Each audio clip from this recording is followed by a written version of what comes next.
Kevin and Angel here, and we have an exciting guest for you guys. We have our client Eliana joining us today. So we've been planning this interview for a couple weeks now. Angel's been coordinating with Eliana behind the scenes to get her on, and she's an awesome trainer, really great business owner, and she's just going to kind of share her experience working with us, what that's been like, and yeah, just kind of like her mindset behind growing a business and having pretty immense growth in the first year, really. So, Eliana, without further ado, why don't you take a second to kind of introduce yourself, tell everyone who you are, and kind of like how you got started in training? Yeah, absolutely. So I'm Eliana. My business is called Project Paul's Dog Training. I started my journey when it comes to working with animals in general. Back in 2018, I started working at an open intake animal shelter up in New Jersey.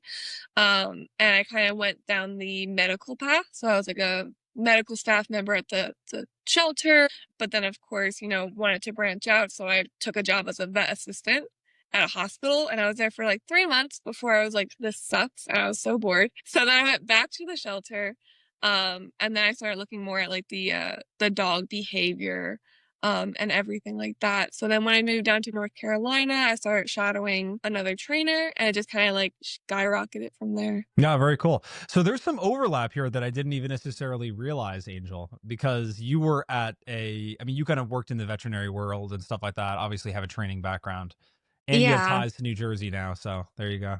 Yeah, I was just thinking of that. We have like kind of a similar path. Granted, a lot of my or most of my training career was before I went into the vet med field. And that was also because like I had moved, there was like a change in, life circumstances and all that kind of stuff. So that was just kind of where the path that life brought me down. But I loved my job working in vet med, but I kind of felt the same way, especially after having already trained for so long. I was starting to maybe bored would be one word I could use, but also just like being there every day and having people bring in their dogs that were so not behaved at all. Granted, I worked in an emergency in trauma hospital. So, you're not going to expect people to bring their dogs in and just like be on their game with their behavior. But yeah, that was a huge thing where I'm like, oh my goodness, like I want to help these people, but I can't just like walk around giving all these patients unsolicited advice. But yeah, that's kind of what led me back out was because I needed to get back into the training industry. Yeah, that's very cool. And so, Eliano, you've been working with us for a couple months now, and I vividly remember our call that we did together in the beginning, and it's just so cool to see kind of where you're at now and how far you've come. Because since we've started working together, you guys have bought a house, you've expanded the business, and I remember at the time of us starting together, us just kind of talking about that just as a dream and like something that you were kind of envisioning. So do you mind just talking about that for a second? What that's like been like? Because I'm sure I mean, that's a huge thing that you've like checked off your bucket list now. Oh yeah, absolutely. When I first started my business, it was when my mentor moved out of state. So I had Hmm. business, had her referrals and clients that I used to work with through her. So I was like making money. But honestly, when you reached out to me, I think I was doing really good. And then like all the leads died, kind of like you guys Hmm. preach. Once those referrals kind of dry up, that's like it. So then we started working together, and yeah, it's been game changing for sure.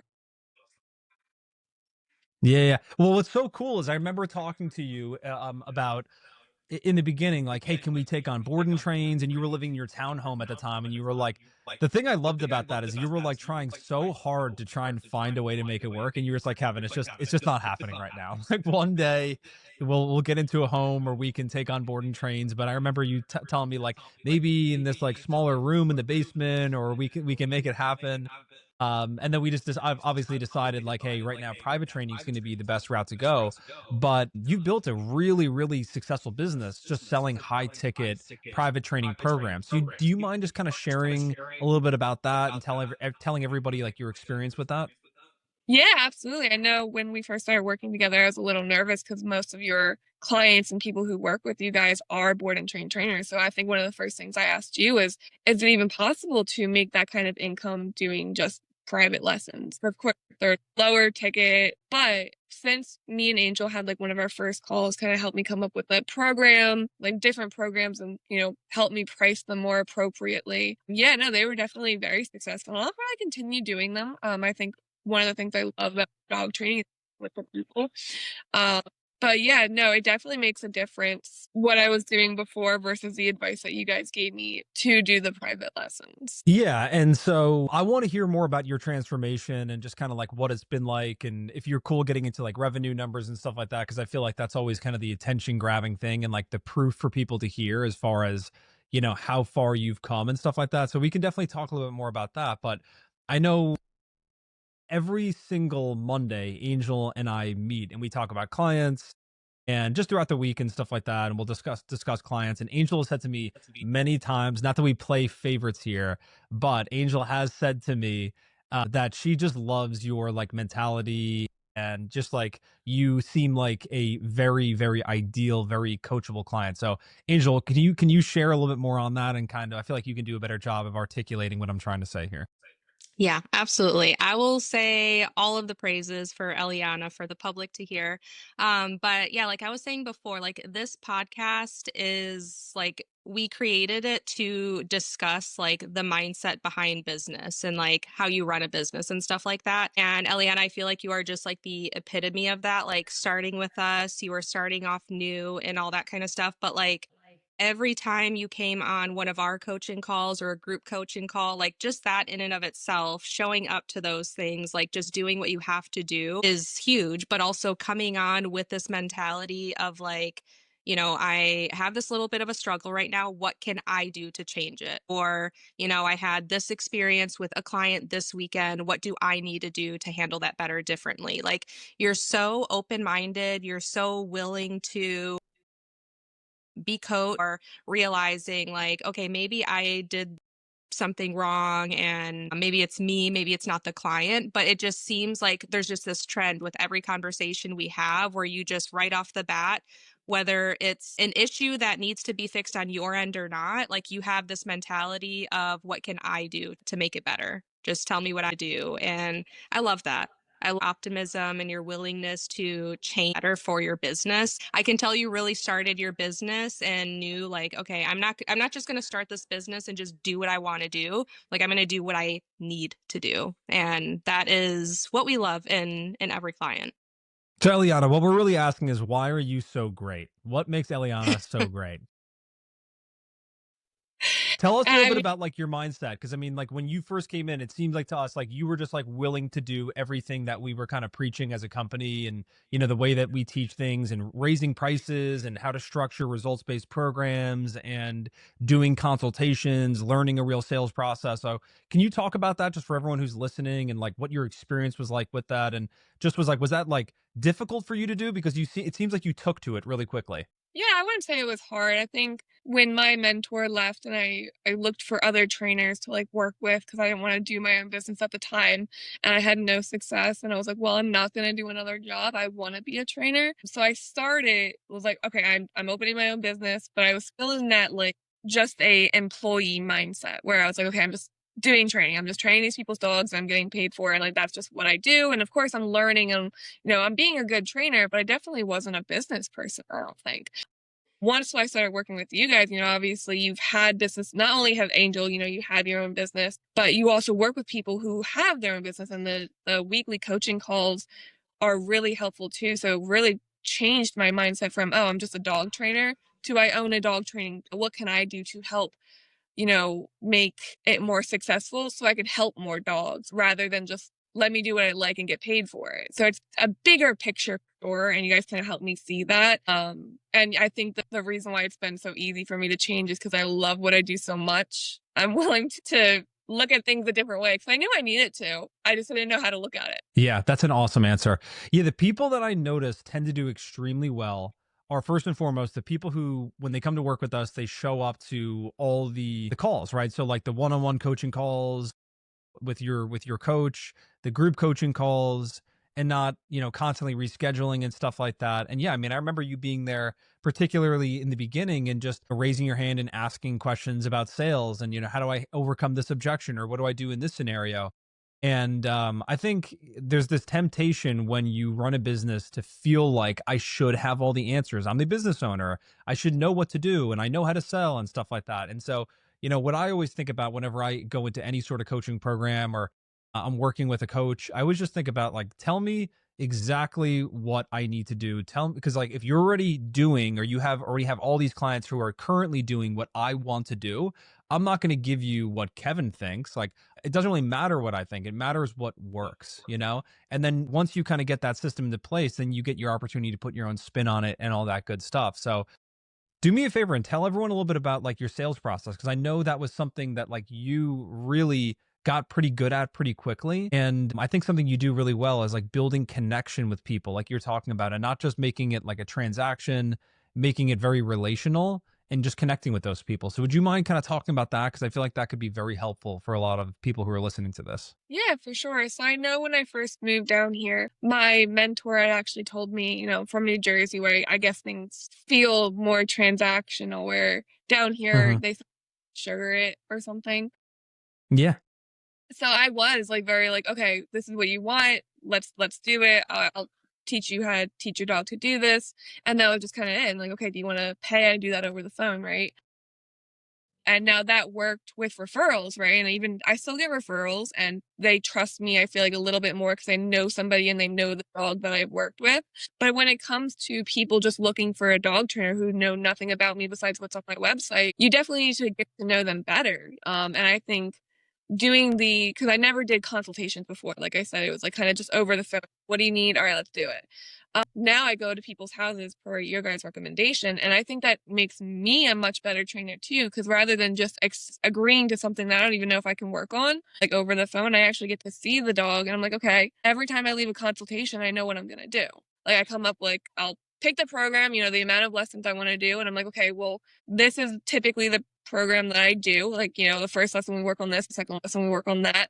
But since I met the dog and I met the people, because that's important too, right? It's not just the dogs, because what the people want from their dog is really important. So then I'm like, okay, well, let me tweak it a little bit to match like that exact program. So it's definitely been a huge difference being able to or starting to meet the people beforehand, get a good idea of what their goals are. Because just because like my goals, okay, I want your dog to be able to go out in public. I want your dog to be like in a heel the whole time. I want your dog to be great. I want you to have a great time with your dog, but that's not everyone's goals. Mm. Sometimes it's a dog that is not going to bark at another dog, or they want their dog to not drag their child down. So that I think the consultations have been a huge change in like the way I get clients for sure. That's Had an you awesome done answer. had you done in-person consultations before we encouraged you to do them? No, not at all. Okay.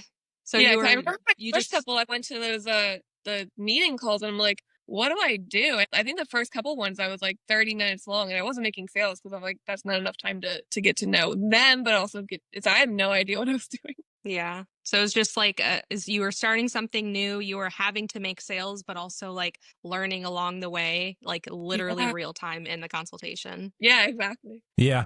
Well, what I always think about is when you start running paid ads, it really is kind of like the big leagues of sales. What you are saying before, Eliana, is so true. Like the people who call you who are word of mouth referrals, they have that know, like, and trust factor already built.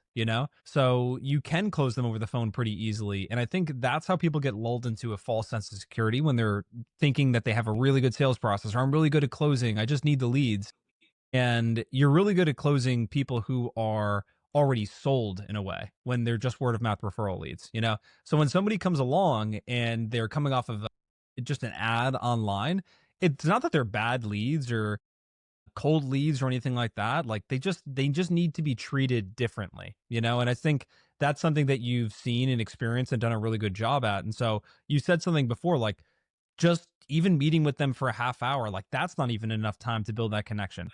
What I always think about is like when you think about this in context and really think about the fact that we're selling programs that are really, really minimum $1,000 all the way up to $2,000, $3,000, $4,000, $5,000.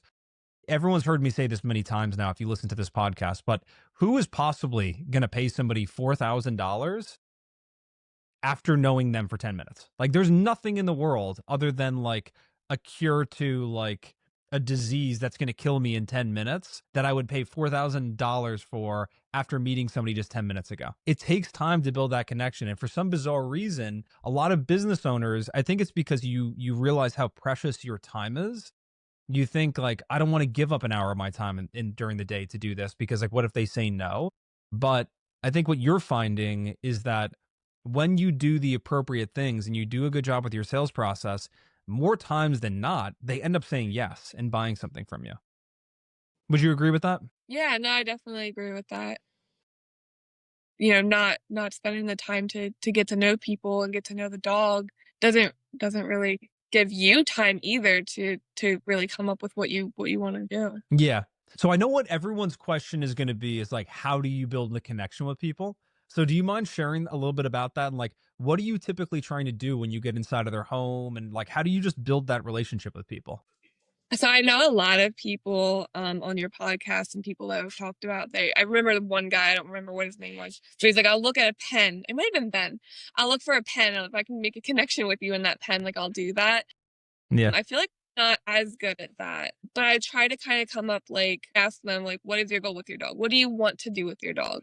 And then I find, like, really good success. I'm like, "Well, I wanna be able to do this with my dog," and I'll be like, "Hey, I love doing that with my dog. I would love to help you kinda do that." But, of course, if there are things like I walk inside I had a client recently, I walked inside, she had, like, 12 fish tanks, or the first I also like fish tanks. So I try to, like, communicate, get to know them a little bit, and even though it's not kinda again, like that transactional, it's not what I'm there for. It does help in, like, what I'm trying to do. If I find the person, like, "What do you do for a living?" "Oh, cool, so you probably don't you're a nurse? Oh, so you probably work long hours," you know? So that helps too, and of course, getting to know them, make a little background, a little connection there. But I guess I just like to talk, get to know them, tell me about their lives, tell them a little bit about myself. That's kinda what I do. Yeah, I think there's something to the fact of just the really simple idea of just how much time that you spend with them. Like, even if you're not talking about the most profound, deep concepts or relating on such a deep level, but you just spend more time with them, like every minute more that you spend with them, the more comfortable that people start feeling around you, you know? So, Angel, do you mind kind of talking about that and like what you found from just like, working with different trainers and like your own experience and just, building connections with people?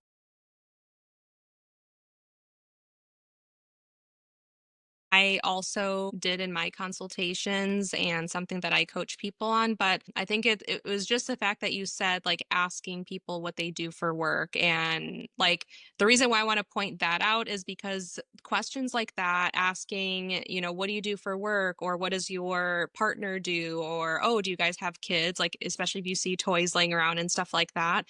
It's part of building a connection with them, building that rapport, but at the same time, being able to touch back on those things later on when you are at that point of actually like talking about the dog more and the training or going over programs and stuff like that. Because if you know absolutely nothing about this person, you can just take what they said as far as what they need help with, like, oh, you just need help with your dog's pulling. Sure, we can do that with this program. But after you've had the opportunity to build rapport and learn about them and their family and their lifestyle, then it's like, yeah, I can help with your dog pulling on a leash. But you also mentioned like you do work long hours because you're a nurse, and oh, you have 5 kids who are all in sports. Like it's safe to say you guys have a pretty busy schedule, and you bring your dog to maybe this one sporting event that you guys usually go to. So this and this are also going to be really good things to add into training. So like I said, it's part of building rapport and just forming a relationship with them, because when you have a good relationship with someone, you know things about them, you know about their life and their family and their lifestyle and stuff like that. But it just helps also with that sales process. But yeah, that was something that I really love doing in consultations, meeting with people, especially if they have kids, because it's something that I can relate to them on a personal level. I also have kids, but also I love interacting with kids. So that was a thing too. I feel like when there were kids around, or maybe even just like another dog or someone's like older in-law that was living with them or something like that, I have been in situations where like that client might start feeling like aggravated or anxious or something like that because the kids are running around or their other dog is running around, they don't have anywhere to put it or whatever it is, and I will include them in the consultation. You know, I'll talk to the kids and I'll ask them questions and I'll let them like give their input, whether it helps out with the process or not. Like I like to do that so that way it kind of helps the client or potential client feel a little bit more at ease. Like I am here to just help your entire family. I'm not just here having a conversation with you and trying to get your money on training. Like I am here to help your entire family. I want everyone to be involved. I'll hear what everyone has to say and hear the different problems that each individual family member is having. So I think building rapport goes a long way other than just, you know, that what we always say, like build rapport, that's how you're going to get your sale. But it just takes care of so many different parts of the sales process and that relationship with the client. 100%. Not to mention that it can get a little bit stagnant for you as the business owner if you're just feeling like I'm doing the same thing every day and I go in and have the same robotic conversation. I personally really like meeting new people and talking to people and finding out about them and all that stuff. So I feel like that's a good way to kind of, keep it interesting and learn new things and, have fun conversations, is not being afraid to kind of let the conversation stray away from just marketing or just dog training and stuff like that, and being able to talk to somebody about like, oh, hey, you're an attorney, what kind of law do you practice? Are you a litigator or are you a corporate attorney, and stuff like that? And you'll meet people that have the most interesting jobs or interesting backgrounds, and if you just kind of let them talk and know what questions to ask, it accomplishes both things at the same time. You build that rapport, they feel like you genuinely care about them, and then on top of that, yeah, I mean, you learn some new stuff, and it keeps it interesting for you instead of just having the same three conversations over and over and over. Eliana, would you say that like when you started doing your consultations, like you were already that type of person that was comfortable with, you know, starting up conversation like that with people and like kind of digging into their personal life? Or do you feel like that's something that you more so had to learn along the way? I mean, I'm definitely gonna say I'm an introvert. However, I do think I like talking to people. So I Uh-huh. think Okay. that kind of I think that was kind of easy for me, but then I'm gonna come home and I'm like, don't talk to me. Yeah. But yeah, that was very difficult. Yeah, I kind of agree with you. I like having conversations and learning about new things. Like I found out that dental hygienists make a lot of money, and that's neat. Never would have known that. Yeah. Yeah, Angel, I got a question for you. So, why are you asking this question? Are you asking this question? Were you basically asking Eliana if she had to watch YouTube videos to learn how to communicate with clients? Hey, don't call me out. But no, like, okay, Kevin, you are obviously like Jamie describes you as like you could have a conversation with a rock. Okay, Yeah, that's I've not a done it bad many thing, by times. the Yeah. way. Like you're good at talking with people. Like some people are like that, whether you're an introvert or not. Like some people are genuinely like that. Like just love learning about people and digging into their personal life on a respectful level, of course. I was not that type, and I had to learn along the way. Hmm. And like Kevin said, granted, this was forever ago, okay? So give I me a bring this break. up like once a month. I'm sorry. This was forever ago. I did like look on YouTube to learn about okay, I didn't like look up how to have conversations with people. It was specifically like how to something about like body language, like matching people's body language because I learned about it like related to sales and stuff like that. But I took it to the extreme. And yeah, so I was like looking up YouTube videos on that. And but as far as like talking to people and asking more questions and stuff like that, that was something that I had to learn along the way. And it took me a couple of years to like really feel comfortable with it and like I wasn't being awkward because I too am also an introvert, but I was the same way. Like once I got to that point where it was becoming my new norm, not my new norm overall, just my new norm in a professional setting, kind of like similar to now. Like I am this way in a professional setting and with clients and stuff like that. But then outside of it, I'm like, okay, I just need like quiet. Don't talk to me. Don't have any conversations. I'm not going to ask you anything. I just need, I need a recharge. But yeah, in the very beginning, it was bad. I wish I could see a video of like what one of my early consults looked like. But that's what happens. You just gotta like put yourself out there and kind of force yourself to pretend you know what you're doing. Yeah, and I always give you a hard time about that, but I actually love that about you, Angel, because a lot of times people think that they just are I have the personality that I have. I'm an introvert and that's just me and I'll never be able to change that.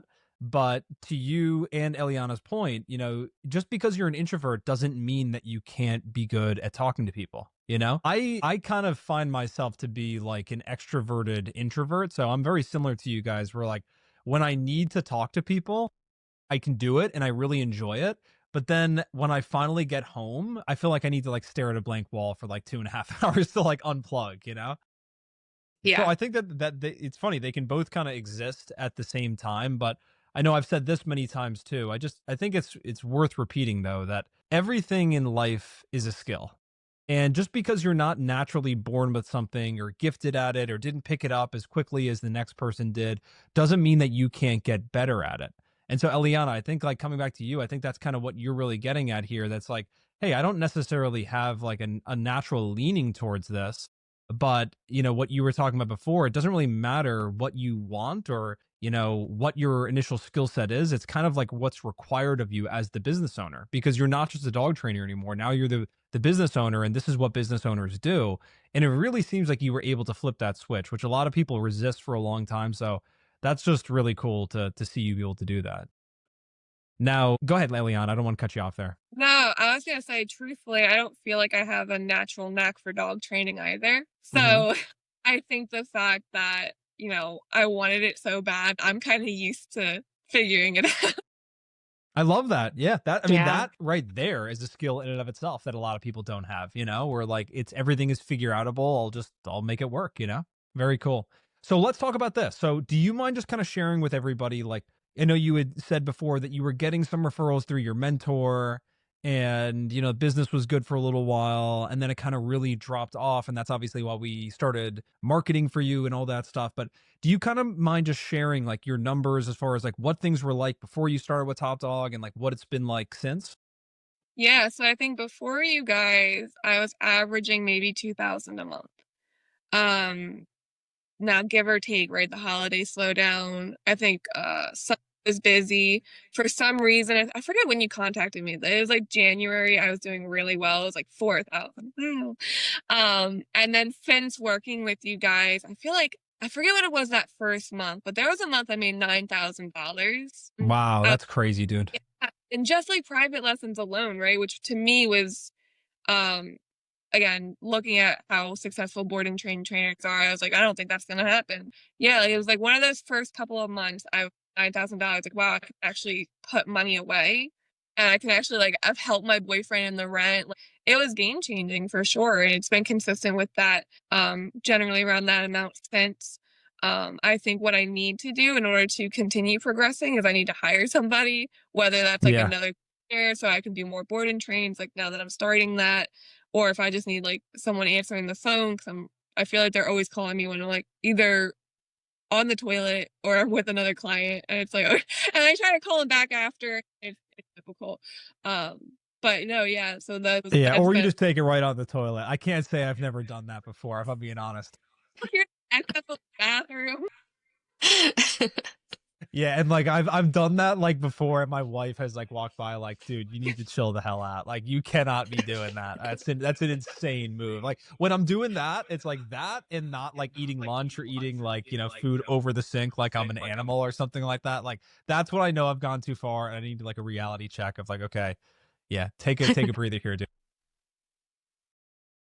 Yeah. So, but yeah, I mean that's really cool. I mean, making that gigantic leap from going from 2K a month all the way up to consistently 8-9 grand a month. I mean, that's a six-figure business right there. So that's freaking fantastic. That's amazing. And it's funny. We've had people that come to us as well, and they're like, "Hey, my mentor tells me this," and it's almost kind of like can be conflicting information that we give because we get a lot of people who their mentors are in a place where they are not starting a new business.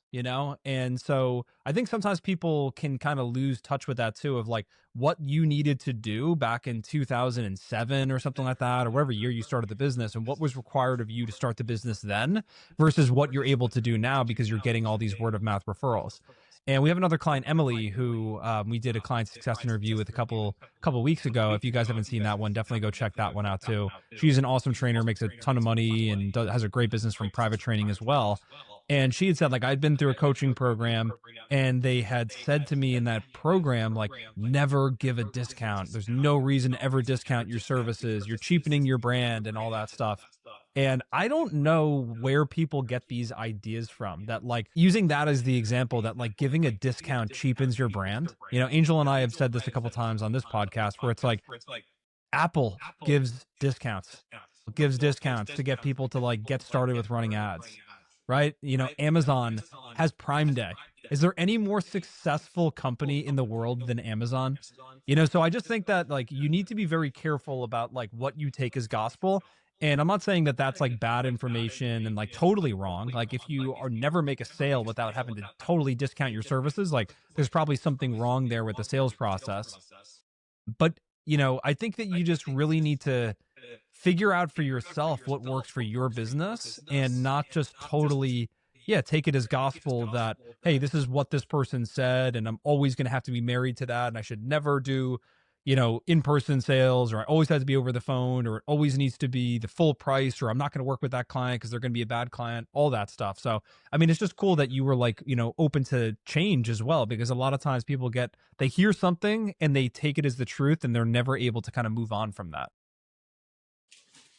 So do you kind of And experience with that too? Or, you know, Angel, why don't you go first, then Ellie? I was just going to add, like, to what you were saying regarding the discounts. I think it also just makes a huge difference on how you're going about doing that. You know, like throwing out random discounts out of desperation, or like someone says they can't afford it, and then you give them a discount and they're like, oh, I still can't afford it. You give them another discount and you're just like throwing all these out there versus like being very strategic about it, kind of having a plan ahead of time. Like, okay, if I get this objection, I could do this and then eventually, you know, offer this discount. Or, okay, it is August, so if I need to, I can let them know that we have a summer discount going on right now. And just like I said, having kind of a plan behind it versus just pulling it out of your pocket randomly out of desperation because you need to make the sale.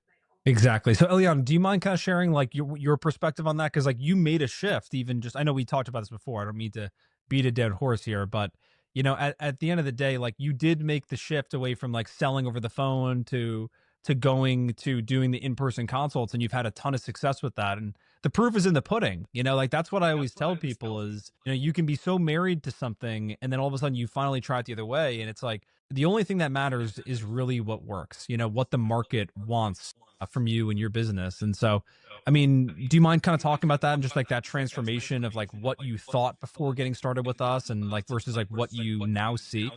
yeah, I mean, I feel like I'm not going to answer that very well because my mentor did not give me any business owning advice. Uh-huh. I think I kind of came into this with absolutely no information or any idea on how to run a business. Mm-hmm. Honest, my mentor's prices were very low. She could have done better. I know we talked about it too, but she used to have a facility that she had to close down. So I wasn't really married to any of her advice if she had given. Okay. I know, so I feel like I'm not going to help out in that way where everything you Uh-huh. guys was new. And I'm like, that sounds like a good idea.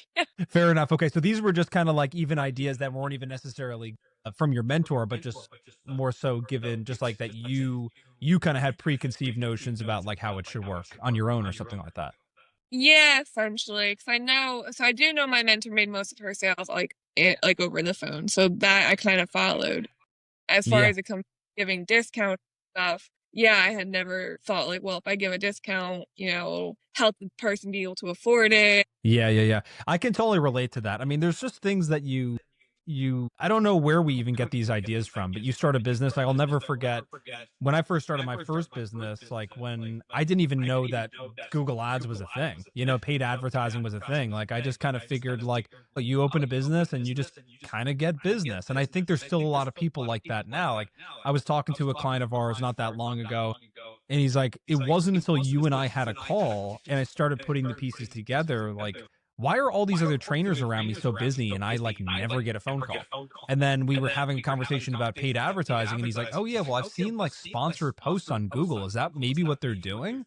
And I was like, that's exactly what they're doing. Like, look at, I'll show you exactly what they're doing. We have these tools where I can show you all this stuff. And he's like, looking back on it now, it seems kind of silly, but at the time, you just have no idea how people go about growing a six-figure business or multi six-figure business. And then once you kind of get a taste of that, you're like, oh, this is how it's done. Yeah, I will say something my mentor did. She went to like vet offices and shelters, and she would have like vendor booths at like these events. And I was doing a lot of that. And while I think it's a good idea to make connections with like your community, I hardly get any clients from that. Because if you think about it, Yeah. if I like, then Barktober coming up, if I go to an event like that, dog trainer, I'm there for cool little gadgets for my dog. I want a little bandana for her, like with a Halloween. Like I'm not there for training advice. And I'd get a lot of people that would walk by and they're like, oh, I'm actually, my dog needs a lot of help. Let me take your card. Oh, he's crazy on the leash. My dog is so bad he bites people. I'll take your card. And you never hear from them. I would even take their emails and reach out to them for them. And that Yeah. like resulted in a lot of people like blocking my number. But I think with the Google ads, like you guys told me, people are searching for a dog trainer because they want a dog trainer. They need a dog trainer, so they're going on Google to find one. And that made a huge difference rather than just hoping somebody sees you and they want to work with you. Not saying it doesn't work, but the success rate, I think. Totally. Going about marketing like the guerrilla marketing route is one way to do it. And I think what you're saying is exactly what I agree with. It's like it's not that it's not worth doing. It's just it's not as predictable of a system, you know? It's It kind of can't like be you just kind of hand out a bunch of cards and hope it works, you know? and it can't be all you're doing for sure. Yeah, exactly. It's like the way I think about advertising and marketing is it's like an investment portfolio. You know, you wouldn't just, I mean, maybe there's some people that would do this, but like you wouldn't just say, hey, I'm going to hedge all my bets and put every single dollar that I've ever made and have saved up into my retirement account and put it all into Apple or all into Tesla or Amazon or whatever. It's like you're going to diversify and do different things, you know? And so I think that you look at it like a portfolio and go, hey, we have Google ads running, we have a good website as well, and we post on social media, and I try and build relationships with vets and offices and or vets offices and groomers and all that stuff, and it all compounds and adds up, instead of just being totally reliant on one thing. But I'll just say this, like I definitely think, and you've seem to have experienced this as well, that like if you want your phone ringing, the quickest way to do it is going to be through paid advertising, particularly through Google ads. Yeah, definitely. Yeah. So listen, we have about a couple minutes left here, so I'd love to just kind of like finish up with this. Unless Angel, is there anything else you want to touch on real quick before we start wrapping things up? I do not. Okay.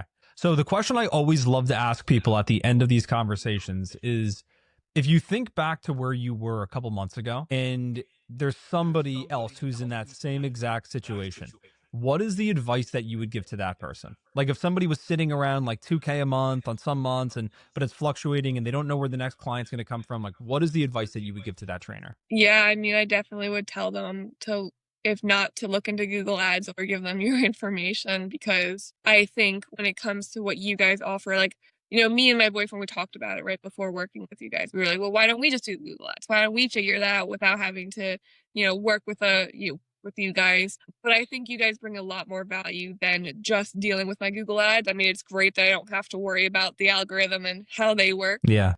Like those weekly meetings alone, plus the calls I've had with Angel, I feel like that has been game changing. So working with, other trainers or you specifically, if a person's gonna come to me, like I guess you guys work all over the country, but they're gonna come to me from, the Raleigh, North Carolina area, your information or just Yeah. that route. Yeah, yeah.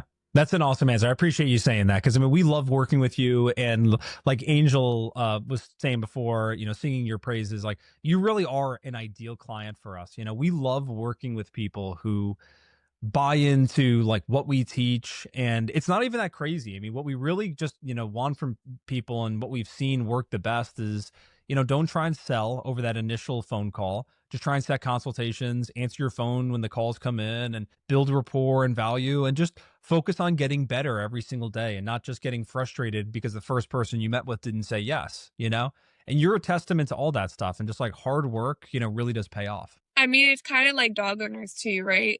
As dog trainers, we know you have those people that come to you and say like their dog bites or they have really terrible behavior. And you try to teach them and they don't take your teachings, and then you finish your program and the dog is still like at the same point. Us as trainers know that that doesn't work. But Yeah. if you're person like that and they actually listen to what you say, they're going to come out with a brand new dog on the other side. So it's the same exact. It's totally Exactly. relatable. Yeah, it's so true. You know, it's funny, like the people who are, you know, never want to do with us like what we recommend. And we typically just do not take people out like that on as clients. But obviously some people have kind of gotten through over the years and all that stuff. But those people always tend to be the ones too, like they're always talking about their clients not doing their homework and stuff like that. It's like, huh, I wonder why this is, you know? It's almost like you manifest, you know, who you are, you know? Yeah. So very cool. Well, listen, I appreciate you being on today. This was super insightful and very helpful for me. And we'll have to do this again in the future. So hang out after I wrap up the call here. Okay. But I just want to say thank you to everybody listening. You know, we love putting these podcasts together. We love having our clients on. We're trying to do calls like this more frequently with clients because I just think it's really cool for trainers and different people in the dog training industry to hear from our clients and what their experience is like and just seeing people grow their business. So with that being said, we appreciate you guys and do us a favor, like and share the video, tell a friend about us. And if there's anybody that you'd like to see us have on in the future, any of our clients or even people who don't work with us, we could definitely set something like that up. And we will see you guys all very soon in the next one. See you guys. Bye, guys.